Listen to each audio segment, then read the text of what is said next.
Hello hello सबैजनालाई नमस्कार है।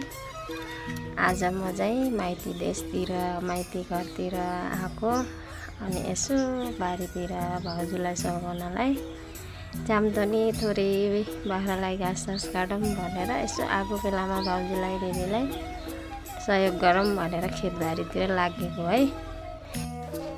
यो चाहिँ मेरो माल दिदी अनि यो चाहिँ मेरो प्यारो भाउजू। दुईजनाले मकैको डाँठ काट्दै मकै छान्दै गरेछन्। त्यतिकैमा मैले हाई भनेर दिदीलाई हेरेर भिडियो बनाउँछु।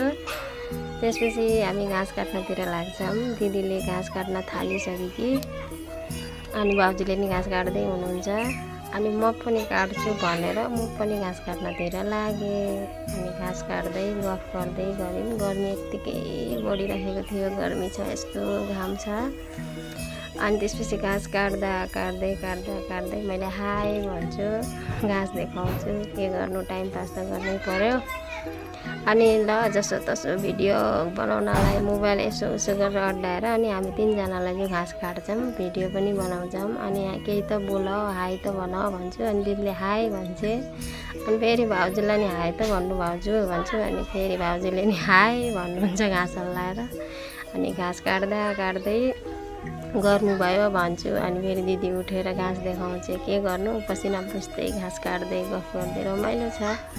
गर्मी पनि भएको छ, के गर्नु त नि, काम त गर्नै पर्यो गाउँघरमा। गाउँले जिन्दगी रमाइलो हुन्छ। घाँसको काट्दै घाँस पनि पुगेर बारी बाँधेर ल दिदी चाहिँ लागि अनि भाउजू पनि डोको बोकेर लाग्नुभयो।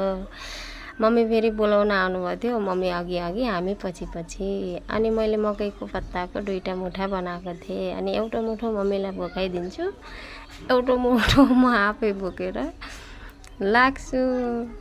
अनि बाटोमा फेरि मैले सबैजनालाई देखाएर ल भिडियो बनाउँछु। अनि बाटोमा मम्मीले भन्नुहुन्छ कति जाँगर लाग्यो यो गर्मीमा यसलाई भन्नुहुन्छ। मैले भन्छु आफ्नो आफ्नो रङ्ग।